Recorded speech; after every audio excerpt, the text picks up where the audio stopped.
There's only one way into Cinder Brick Fort. The hard way. Sure, the city marshals may be gone, but now the fort's crawling with windbags.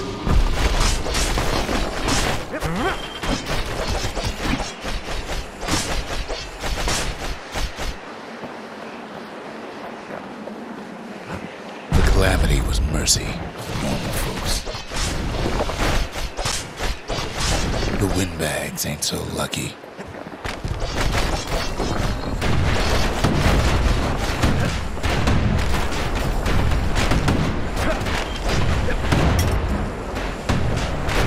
They've been left to freeze or starve or face the kid.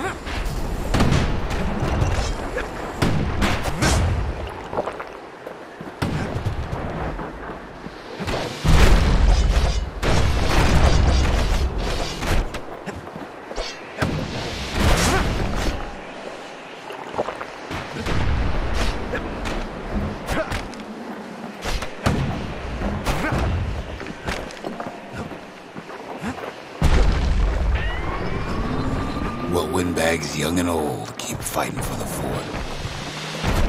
At least the marshals left the kid a parting gift.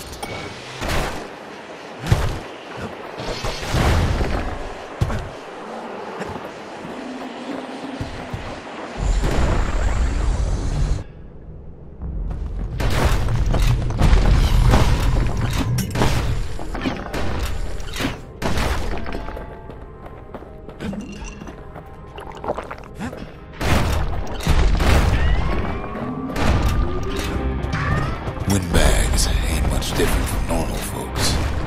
All they want's a warm place to stay and a decent meal.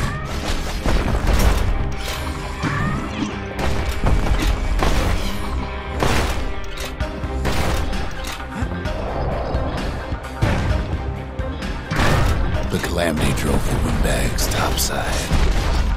A lot of them wound up here in this very fort.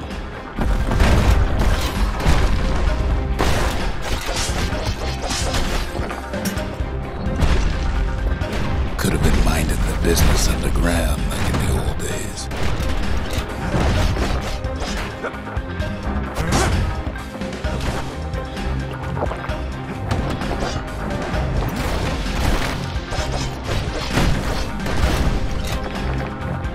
Windbags can't use the marshal supplies, but the kid sure can.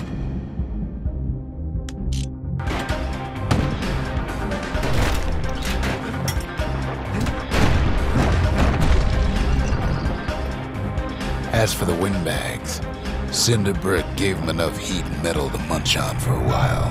Well, the fort ain't theirs by right. Can't blame them for wanting it, though.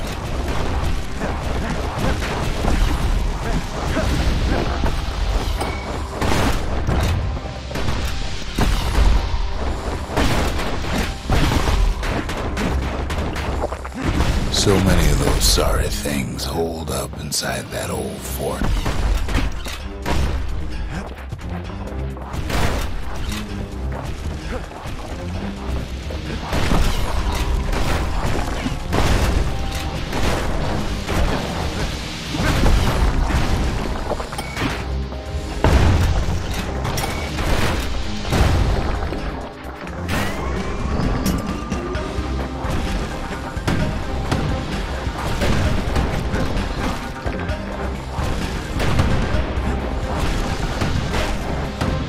Times like this, kids glad he packed trip mines.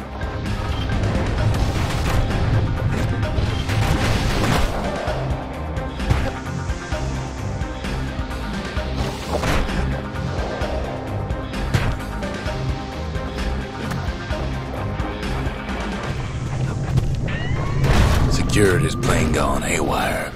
Windbags gummed up the works.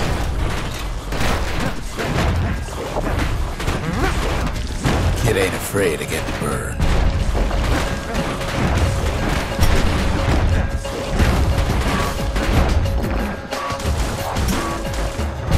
They trapped the kid in the middle of the fort's parade grounds.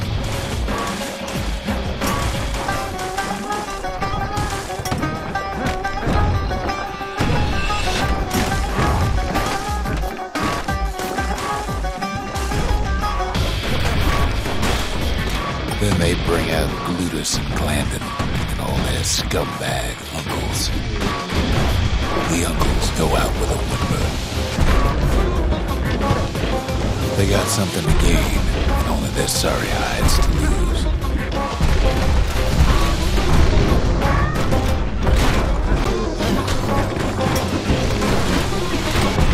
The windbags put the kid on notice.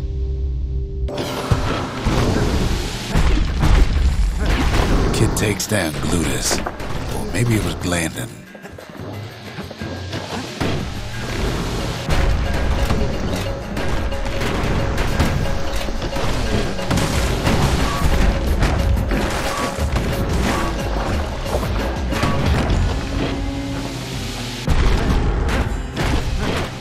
The other big fella soon joins his brother, wherever they are now.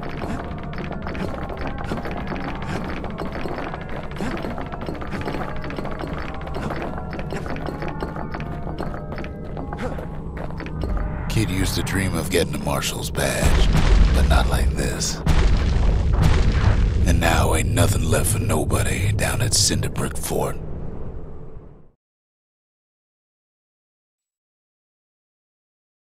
Kid shows up just as Zulf's telling me about his own journey to the city. Seems the only thing the Calamity saved for Zulf was a smoking pipe. The marshals seem like good men, he says. They treated him with dignity. Zulf brought his antique smoking pipe all the way from the terminals.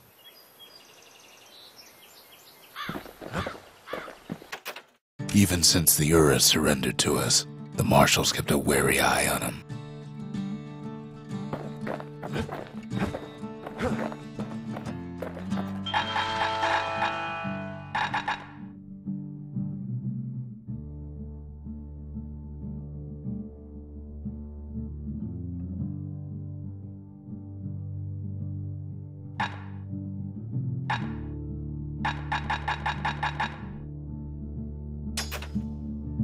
Finders keepers.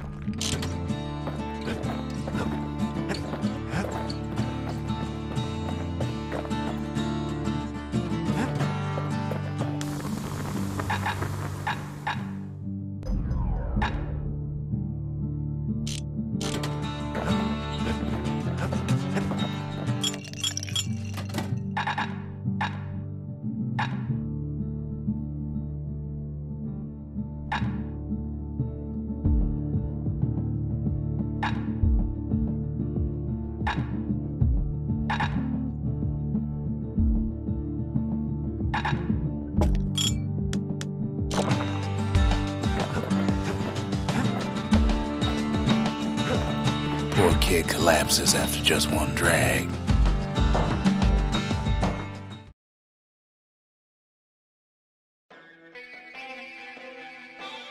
The past. Only good thing ever come out of the past is history.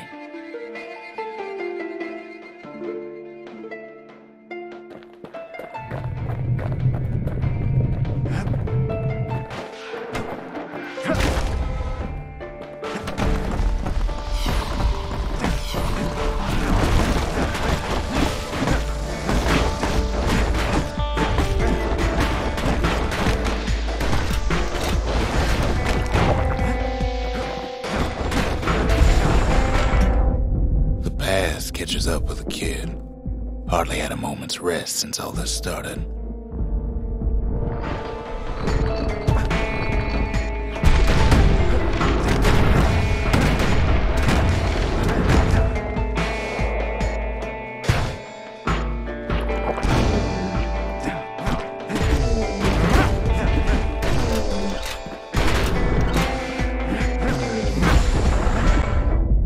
Fair to say he's led a hard life, supposing what he says in his sleep ain't no lie.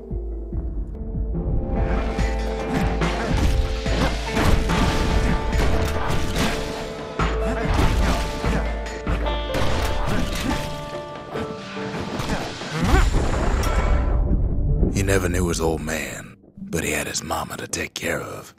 Frail thing with pure white hair like his.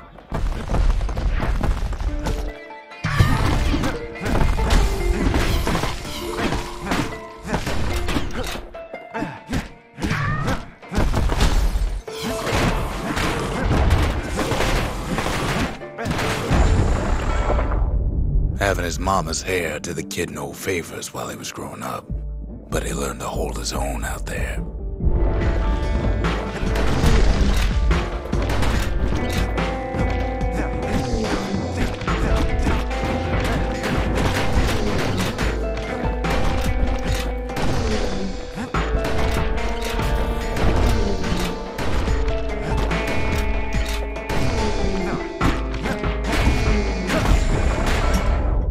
School ain't working out, so the kid signs up for a turn on the rippling walls. Make his mama some money.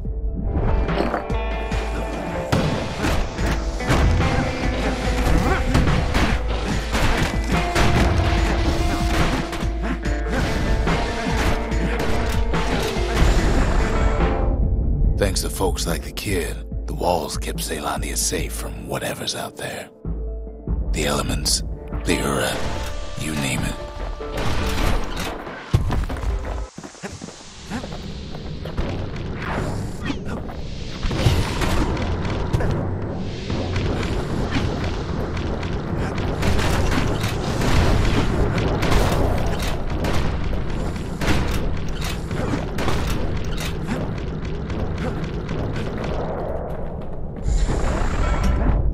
Once the kid done his time, he hurried on home. Turns out his mama's time was done too.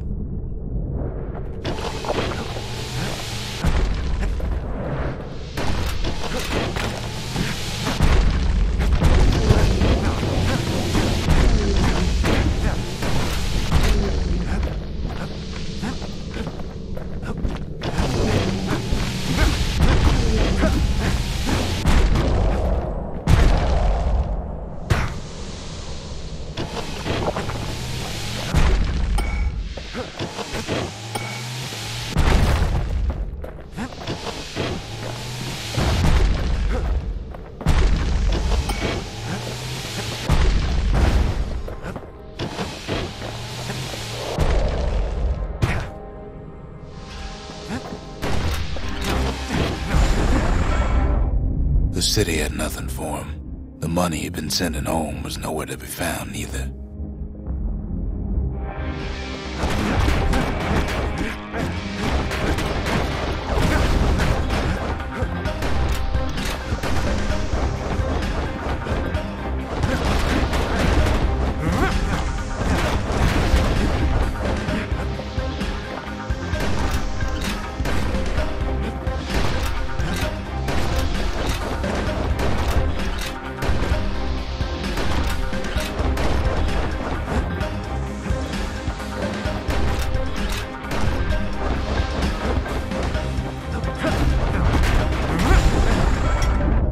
So what'd the kid do? Why, he went right on back to the walls for another 5 years.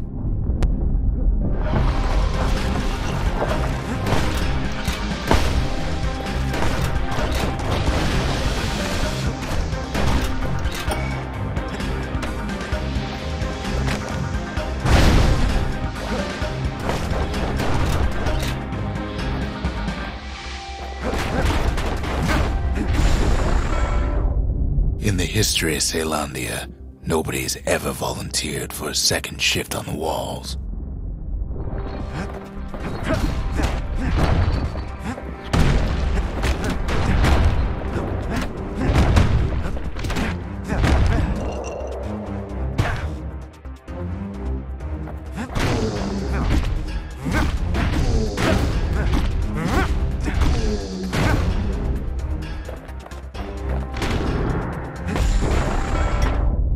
Out there, kid learned to fend for himself, learn to build, learn to break.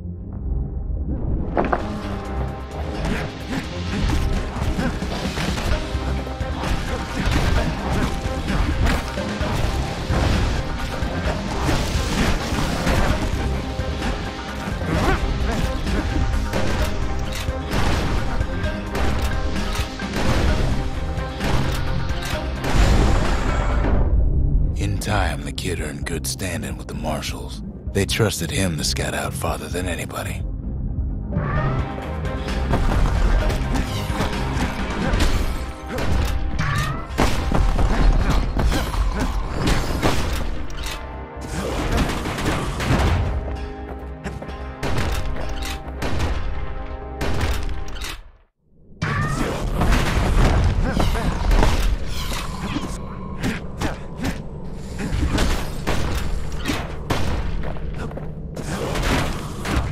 What was I saying?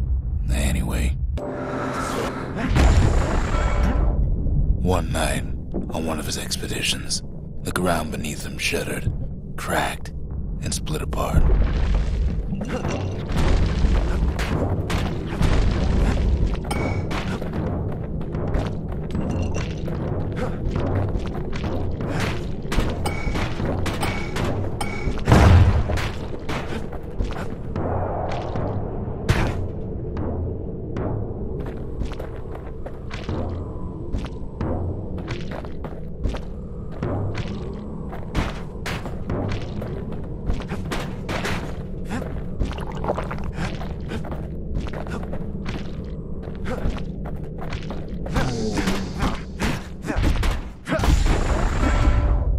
He saw nothing where the world used to be.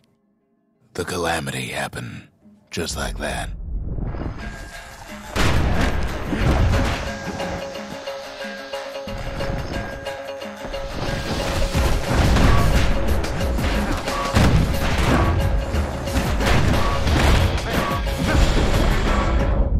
All the kid had to work with was his hammer and the clothes on his back.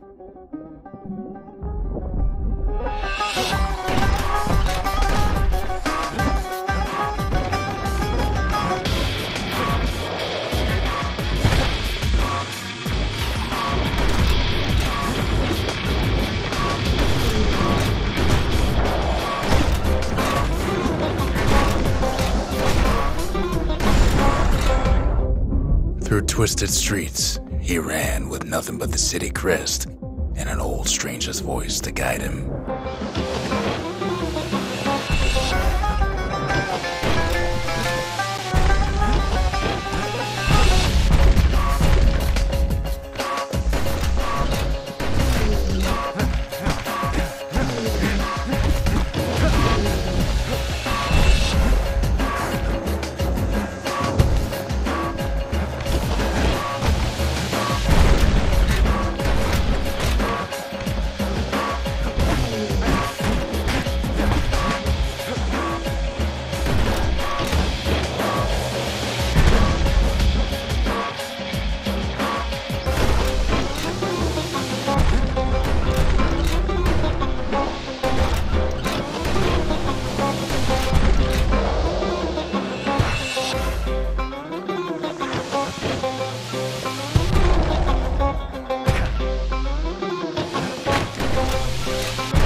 Don't matter for nothing.